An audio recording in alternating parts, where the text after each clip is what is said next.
biografía de Diego Hurtado de Mendoza.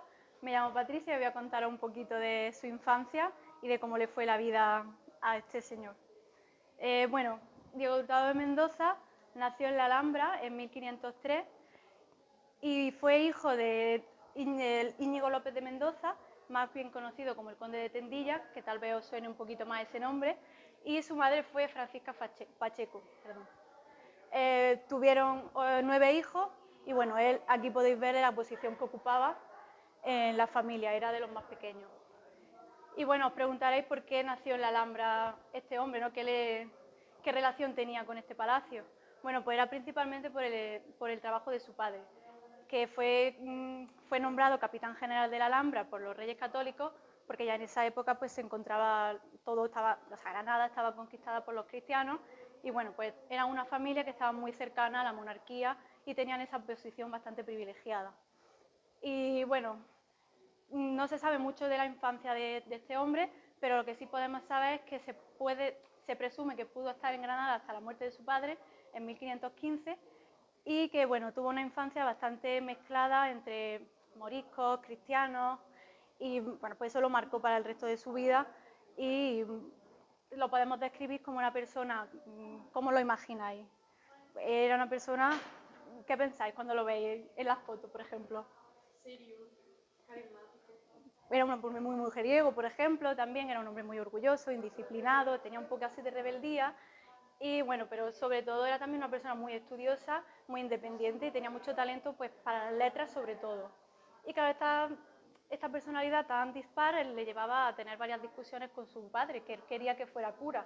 En esa época tener un hijo cura era lo mejor que te podía pasar, pero bueno, él no quería, él quería seguir estudiando y bueno, finalmente pudo seguir estudiando, su padre se lo permitió, se lo pudieron permitir porque era una persona con mucho dinero, estudió en Salamanca Derecho Civil, hablaba un montón de idiomas, latín, hebreo, griego, árabe incluso, por esta relación con los moros.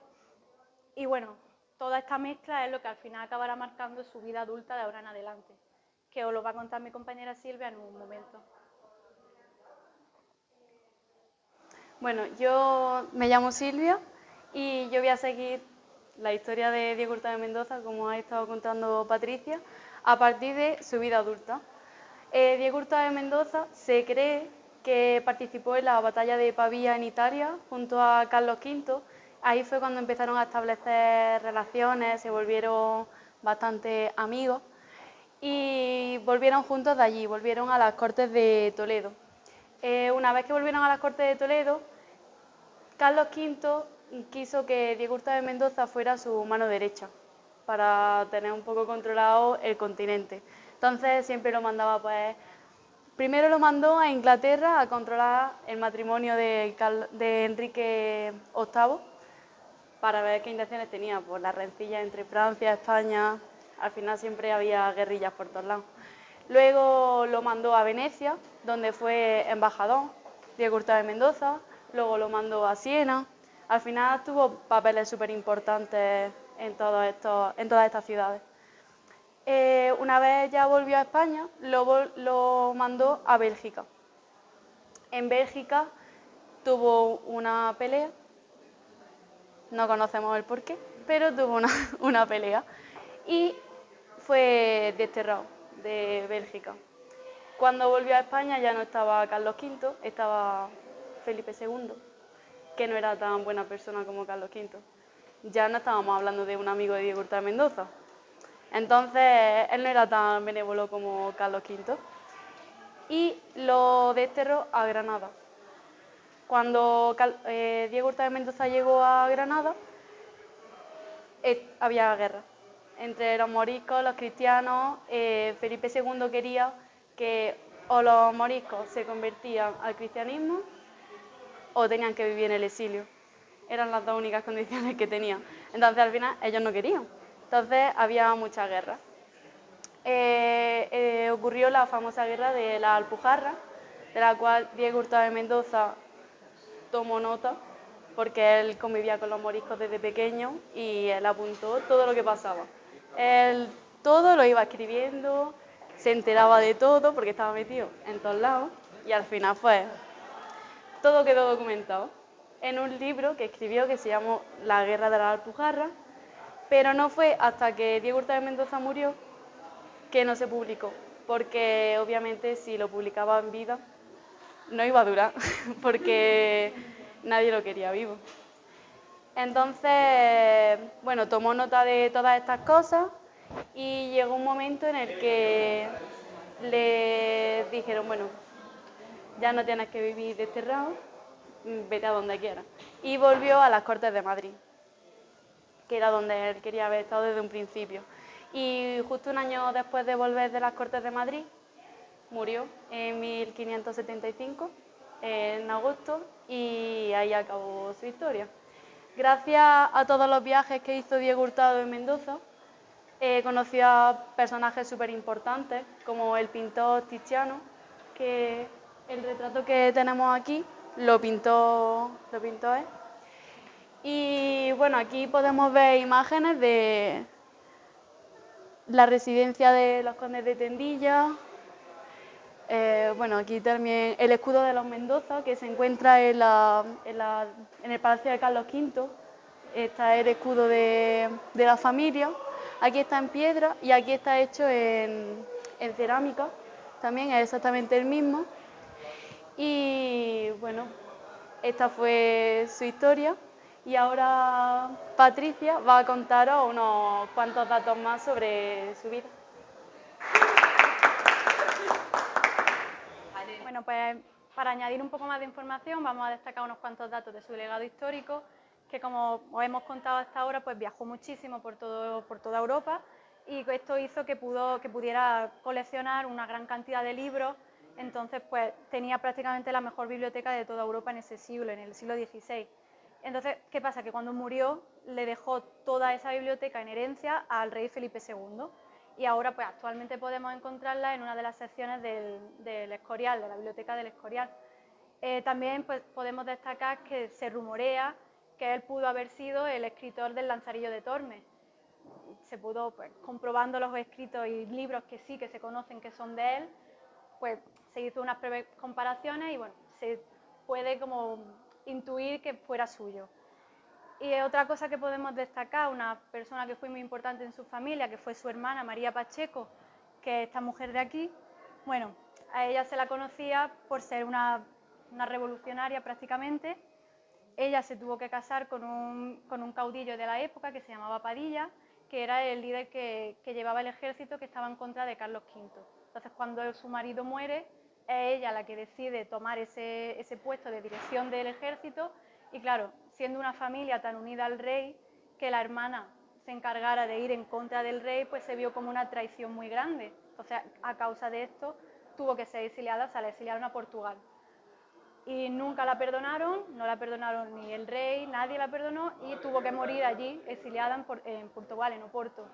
Pero se sabe que fue su hermano, se dice que fue el que que la ayudó pues ya vivía en la pobreza y él fue el que la ayudó porque le tenía cariño, era su hermana. Y bueno, era importante destacar un poco la figura de esta mujer, que es bastante interesante.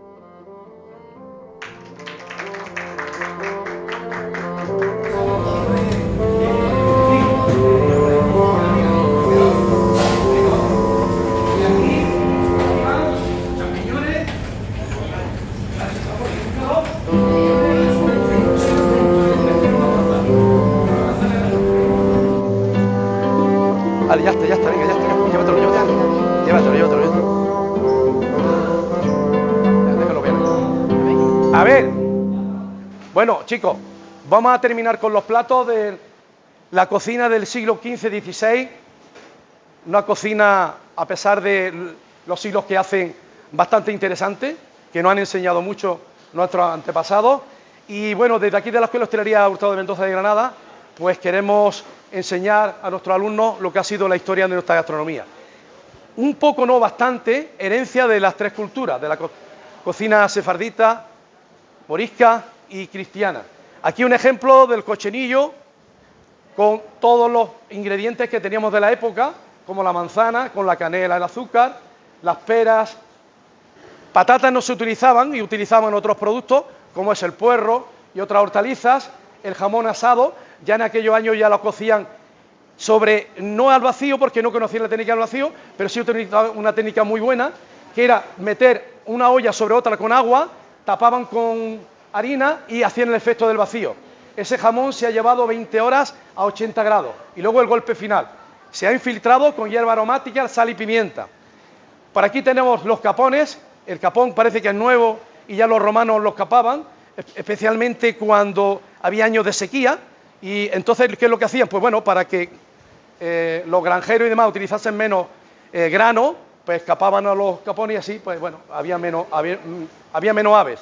Las codornices con uvas, los huevos, pulardas y quizá el plato estrella, que era el manjar blanco. Esto era, digamos, el plato estrella de todos los casas reales. Es ni más ni menos que una especie de, como si fuese una crema blanca, parecido a unas natillas, con harina de arroz, normalmente lo hacían, o con harina normal, pero sobre todo lo hacían con leche de almendra. Y ponían también, en muchos de los casos, gallina y caldo de gallina. Es decir, era un plato combinado entre el dulce y el salado, y no podía faltar el agua de rosas, la almendra, la canela, la gallina, como digo, un plato que no faltaba en ninguno de los eventos. Y este último, que es, bueno, pues el roast beef, que era origen inglés, pero era un asado de carne, utilizaban menos la carne de ternera, puesto que lo que es el vacuno, los bueyes, lo utilizaban para las labores del campo. Y bueno, y con las cebollitas, los champiñones, la cebolleta, la zanahoria, productos de la época. Tenemos que tener en cuenta que en esa época todavía los productos de América no se estaban utilizando. Es a partir del 1600, como le ocurre al pavo y otros muchos ingredientes, como todos saben, del tomate, etcétera, etcétera. También hemos elaborado, ¿me traéis por favor la mazamorra y todo eso que está por allí en los platos? Lo que es la mazamorra, que era, ahí nacen lo que son las sopas frías, que es más fría, tipo salmorejos. Aquí lo podemos ver. Esto lo hacían las tropas romanas. Y esto era ni más ni menos que los romanos, cuando venían aquí las tropas romanas, cogían el pan duro, lo remojaban, machacaban ajo, ponían aceite y ya tenían una mazamorra. Y la palabra salmorejo, que confundimos todos, no es tal y como lo conocemos con tomate, sino era la carne de caza asada, especialmente perdida y conejo, con las hortalizas que había de ese momento, desde cebolleta, etcétera, etcétera.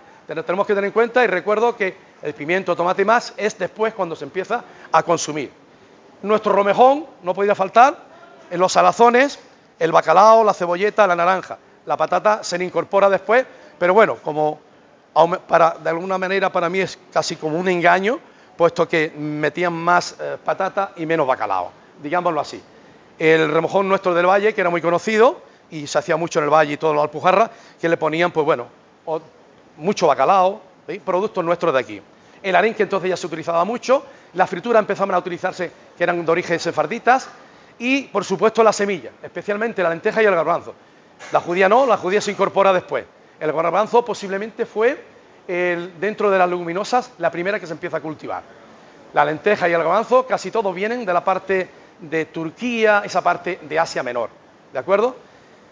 Y luego, pues, la col, que la utilizaban mucho, más europea, y la zanahoria, y luego ya la otra serie de verduras y los condimentos, hierbas aromáticas, y especialmente las especias que nos vienen de China, de la India, esa parte de ahí, ¿de acuerdo? Muy importante, que sepáis también que el arroz con leche que conocemos todos, el primer arroz con leche que se empieza a hacer aquí en España y en Italia, se hacía con leche de almendra, los árabes. Y ellos también luego lo hacían con leche de cabra, pero especialmente leche de almendra. Aún conservamos esa receta en la zona del Marquesado, que es el famoso arroz con dú. Y es simplemente leche de almendra, donde se cuece el arroz con la canela, hierbabuena, y ya está. El toque de miel, se acabó. La diferencia es la hierbabuena, el toque de miel y decorando unos piñones. Exquisito. No tenemos problema, el que tenga problema de lactosa, pues bueno, pues ya tenemos el arroz con leche, como acabo de decir.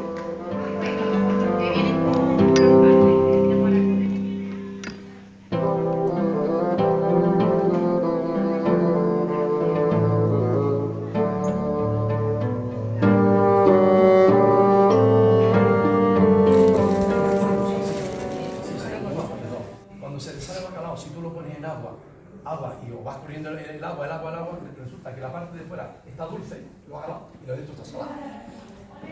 Los nórdicos, cuando desalen el bacalao, toman salado, lo que hacen es lo que salaron en 4 días, en el frío y con un punto de sal el agua. Fijaos que no son las cosas.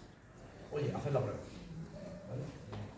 lo arente, el ahumado. Lo habréis visto en la chimenea. Vais a ver aquí varias imágenes a continuación. Y es que como lo ponía al lado de la chimenea para ahumar tanto carne como pescado y demás. Aquí un ejemplo, ¿vale? La escucha, eso se ha hecho toda la vida. El pulpo. Bueno, un ejemplo de cabeza de jabalí. Estos son del Museo del Prado, de los banquetes, ¿vale? Los cochinillos, cómo te los servían. Fijaros aquí en la madera, se lo comentaba yo esta mañana a los alumnos. ¿Veis? Lo llevaban para trincharlo allí, para cuando había un evento importante, que ahora hablaremos en los banquetes, ¿qué es lo que hacían? Pues claro, imaginaros que el rey aquel pues traía un invitado importante y iban a hacer negocios. Pues tenía que quedar muy bien. Entonces era un honor decirle, te doy este faisán, trínchalo, y eso era un honor, eso era, tenía que ser una cosa muy especial. Es más, normalmente las damas, cuando había un evento importante de estos, que querían que no se el invitado no se vaya, que se distraiga, y en vez de hacer el negocio le tiran los cerdos a mi señora, la señora muchas veces se incorporaba justo cuando ya se había hecho el negocio. Eso es algo que ocurría mucho, ¿vale? Bueno, esto no es un ejemplo que pongo ahí, bueno, eso lo enseño a los alumnos también, que es un poquito el origen de todos los productos. Ahora después lo vamos a ver, ¿vale? Algunos ejemplos, y muchísimos. Las presentaciones que hacían eran excepcionales. Ojo, lo tenemos que trasladar a eso. La persona de confianza del rey. La máxima confianza. ¿Y por qué?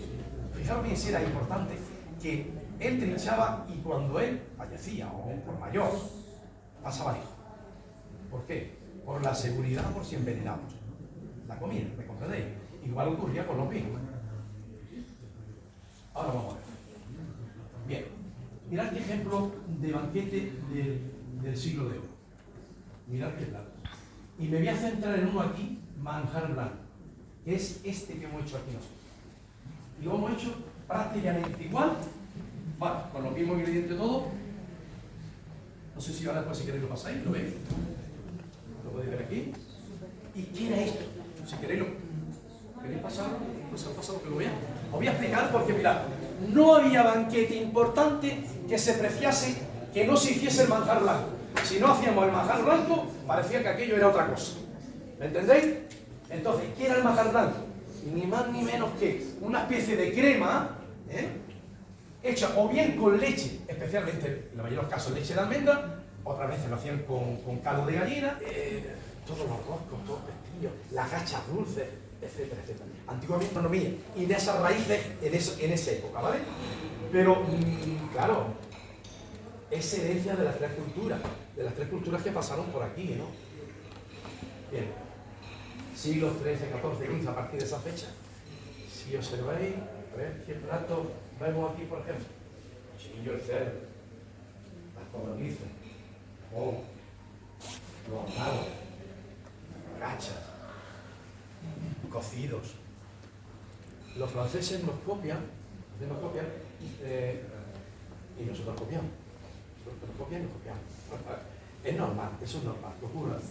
Pasamos sabiduría de un pueblo a otro, que eso es lo interesante, igual que nosotros lo hemos copiado, o lo hemos cogido, mejor dicho, heredado de las distintas culturas, eso es así, ¿vale? El tema de las legumbres, especialmente el garbanzo, ¿vale? Hay un plato, os aconsejo que lo probéis, os va a sorprender, que es muy antiguo, y lo digo ahora para la gente que le gusta mucho el tema vegetariano, que es decir, casi olla. Casi olla es muy antigua, de esa época. ¿Y por qué era de esa época? Y era un plato pobre, digamos, de la gente pobre, porque no llevaba carne, pero sí llevaba semillas, fideos y muchas hortalizas que se encontraban. Os aconsejo que copiéis la receta de la veáis, porque está exquisito, no lleva nada de carne. Legumbres, los fideos y hortalizas. Espectacular. Haced la prueba. Ayer probé los higos y estaban buenísimos, no sé, por ahí están los que lo hicieron, los compañeros que lo hicieron. Esto de aquí, ¿sabéis lo que es, no? Sí, la cuajada del carnaval nuestra del Albaicín, de las monjas.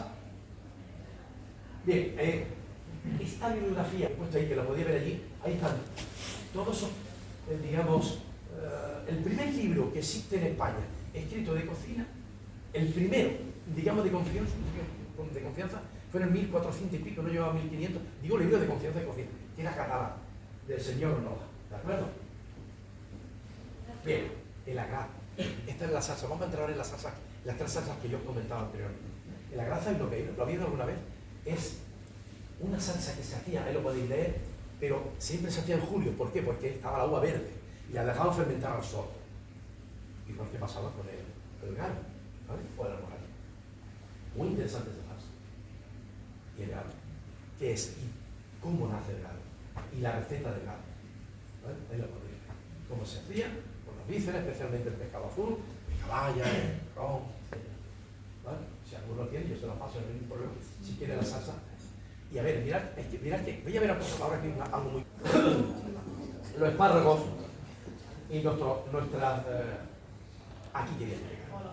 A ver, la cacha. ¿Os acordáis que he dicho yo antes de la cacha? El maíz se incorpora después. Viene de América, se incorpora después. Eso es una receta que hemos recuperado de los montes, de la zona de los montes de Loja. Antiquísima. Y se hacía con harina de garbanzos. Una maravilla. Eso, pues ojalá que porque merece la pena. Los adobos que se preparaban. El otro día, por cierto, lo preparó aquí nuestra amiga. Es una receta que he recuperado también de la cocina andalusí. El antiguo lomo norza, que claro, nosotros lo hacemos con cerdo, pero ellos no lo hacían con venado, con caza mayor de ese tipo. Y era, fijaros bien, lo digo de una forma muy rápida, lo hacían como en seco, zumo de naranja, canela, los ajos asados machacados, fijaros, he dicho zumo de naranja. Y luego la canela, el orégano, el comino, la pimienta, el pimentón. Ahora, antes no, o sea, era con cítrico, es lo que quería deciros. Y un chorrito de aceite, espectacular. Y lo otro, pues, una olla muy antigua que se conserva bien, que es la olla que hacen los famosos en Sevilla, de la zona de la comarca de Alhama, la olla familia. Nuestro remojón de aquí del valle, nada de patata, simplemente el huevo, el bacalao con la aceituna y un buen aceite de oliva. Tenemos un vergel, tenemos la suerte de tener en nuestra tierra algo que no tiene nadie, un vergel. Y ya si no hablo de la zona tropical últimamente. Mirad el hinojo. ¿Habrá cosa más rica que eso? ¿Habéis visto cuando aliñan en los pueblos y le ponen esos trocitos de hinojo a la aceituna o a cualquier preparado que es? Espectacular. Y hay algo que se está perdiendo, desgraciadamente. Lo hacía y era un éxito nuestro amigo, desgraciadamente murió también, Antonio del Chiquito, cocinero, jefe de cocina, y Luis, ya no están los dueños, los antiguos dueños del Chiquito, ahora están los hijos. Era con peras, brillo y demás, de la zona del valle. Espectacular el plan. Bueno, y luego aquí ya por la zona de la Alpujarra, vais pasando las gachas, no había pimientos, pero yo esto porque son imágenes que tengo y lo he puesto, pero entonces no se tienen pimientos, las gachas de la Alpujarra, esto es la otra zona, la almondia, muy antigua, parece que fueron de ayer, o almondia, es correcto decirlo de forma, el famoso arebuche, nuestra sopa de almendra, pero me imagino va a ser espectacular. Los gurullos, los andrajos, todo eso plato antiquísimo. Antiquísimo, especialmente se hacían con carne de caza y eso se iba trasladando una cosa muy bonita en las distintas rutas que se habla de Al-Ándalus, según por la zona que venían. Un momentito, dar una gracia.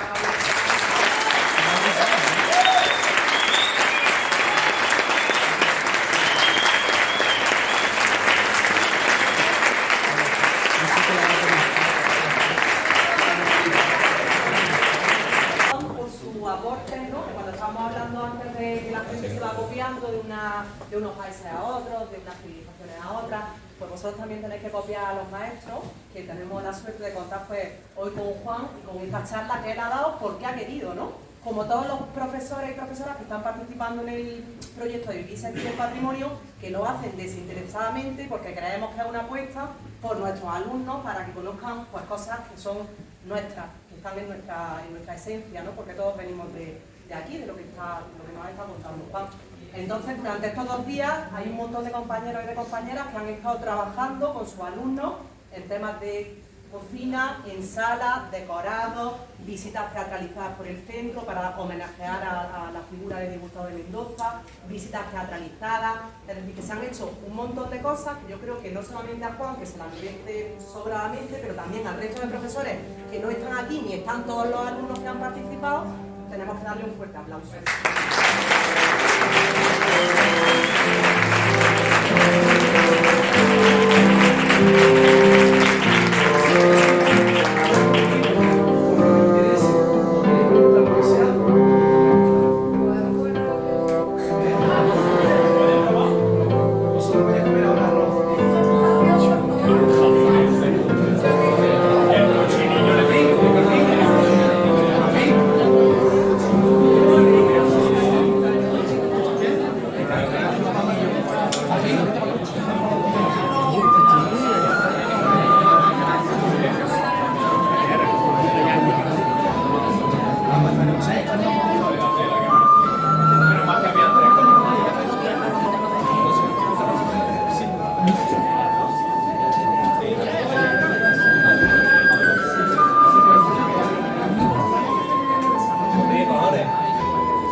Cualquier cosa que queráis.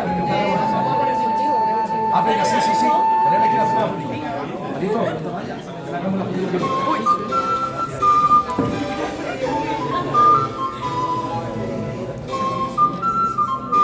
Ah, Fran.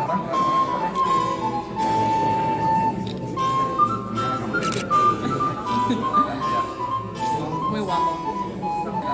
¿Qué tal, hombre?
Pedro de Deza.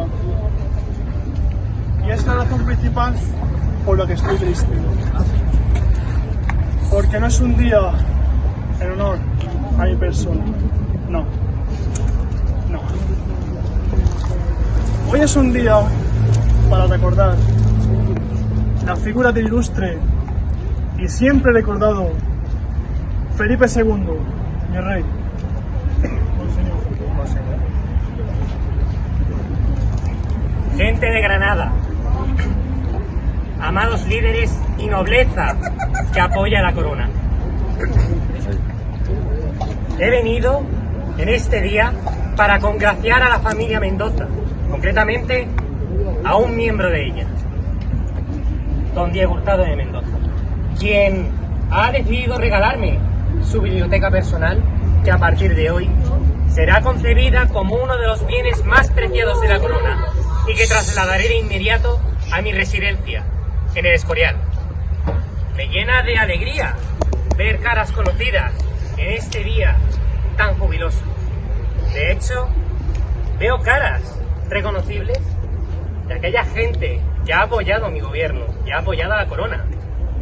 Creo que por ahí diviso a la condesa de Zagra, doña Mónica. Veo y he escuchado que su lengua sigue igual de afilada. Es la mejor arma para mantener a un pueblo tranquilo. También creo que diviso, si mal no me equivoco, a doña Eva del condado de Ford. Sigo esperando que sus tesoreros me manden las cuentas del reino. Los balances serán positivos, seguramente. Pero por favor, mal rayo me parta si le mandara a trabajar en un día de festividad como es este. Veo también rostros conocidos. de ese maravilloso reino que es Jaén. Por favor, don José y doña Pilar, de la Casa Cabezudo. Saludad a todos los que hay aquí y por favor, disfrutad de los alimentos que os he dispuesto. También creo que he escuchado noticias de este gran noble que ha venido desde Málaga, don Luis Bueno, de la Casa de Conejo. Espero que el viaje le haya resultado fácil y no haya encontrado demasiada dificultad en el camino. Que también me hubiera gustado que me hubiera confirmado su asistencia un día que no fuera un domingo al alba. Pero bueno, no voy a ser yo quien señale ahora en este gran día. También me gustaría mencionar a una embajadora de tierras lejanas, doña Susana, creo que se llamaba, que viene de Francia. Gran tierra es Francia, próspero reino, con gran riqueza.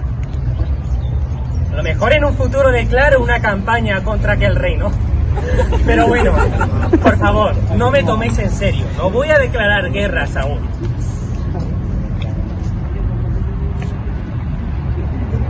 Diviso también gente conocida, como a doña Bea, doña Beatriz, mujer del nuevo alcaide de la Alhambra. Ha sido ella la que me ha propiciado todos los consejos para que mi presencia inmaculada esté aquí delante de todos ustedes. Y la que también me ha orientado con este exquisito estilo de la moda. Por favor, si tenéis alguna petición, siempre podéis hablar con ella. No quiero alargar este discurso más de lo necesario, pues la hora apremia y entiendo que el hambre se extiende entre vosotros. Solamente quiero decir una última cosa para terminar.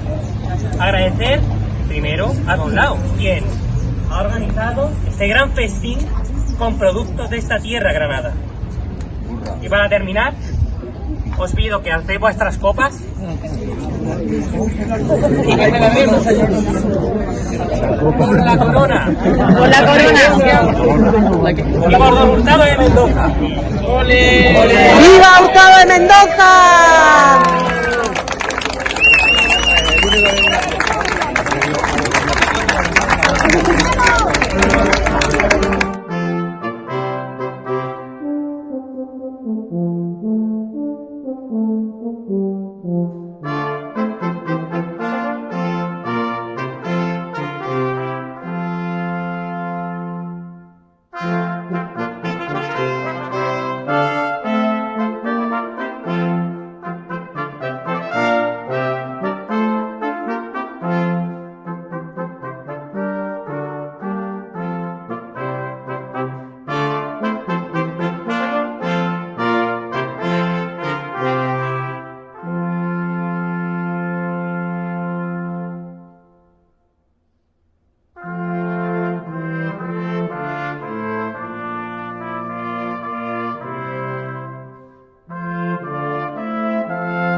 Thank